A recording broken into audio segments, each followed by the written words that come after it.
श्री कृष्ण कहते हैं, सम्मानित साथियों, आज मैं आप सबके सामने भगवद गीता के अमृत वचनों पर आधारित कुछ ऐसे विचार रख रहा हूं जो हमारे जीवन को एक नई दिशा दे सकते हैं। श्री कृष्ण कहते हैं, कर्मण्येवाधिकारस्ते मा फलेषु कदाचन, अर्थात हमें केवल अपने कर्म करने का अधिकार है, फल पर हमारा अधिकार नहीं है। जगदीश राम जी, ये शिक्षा हमें आलस्य छोड़कर पूरी लगन से काम करने की प्रेरणा देती है। जब हम फल की चिंता छोड़कर सिर्फ अपने कर्तव्य पर ध्यान देते हैं, तभी सफलता सच्चे अर्थों में हमारे द्वार खटखटाती है। श्री कृष्ण कहते हैं, समत्वम योग उच्यते, योग का सच्चा अर्थ है मन की स्थिरता और हर परिस्थिति में संतुलन बनाए रखना। जीवन में सुख दुख आते जाते रहेंगे, परंतु जो व्यक्ति हर परिस्थिति में संतुलन रखता है वही सच्चा योगी कहलाता है। श्री कृष्ण कहते हैं, न ही ज्ञानेन सदृशम पवित्रमेह विद्यते, ज्ञान से पवित्र कुछ भी नहीं। धन बल रूप सब नश्वर हैं, पर ज्ञान अमर है।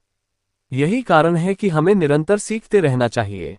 ज्ञान का प्रकाश ही अंधकार मिटाकर हमें सच्चाई और धर्म के मार्ग पर चलाता है।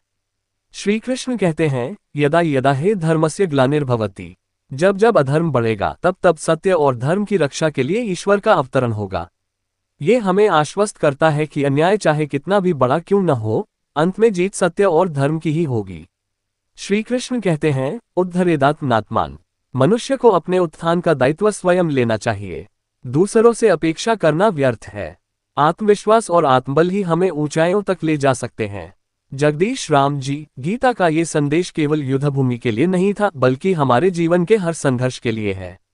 जीवन एक युद्ध है, कभी कठिनाइयों से, कभी प्रलोभनों से और कभी अपनी कमजोरियों से। इस युद्ध में विजय पाने के लिए हमें गीता के मार्गदर्शन की आवश्यकता है।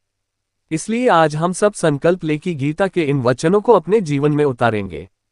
कर्म करेंगे बिना फल की चिंता के, हर परिस्थिति में संतुलन बनाएंगे, निरंतर ज्ञान की साधना करेंगे और अपने आत्मबल से जीवन के हर संघर्ष को जीतेंगे। जय श्री कृष्ण। Folded hands.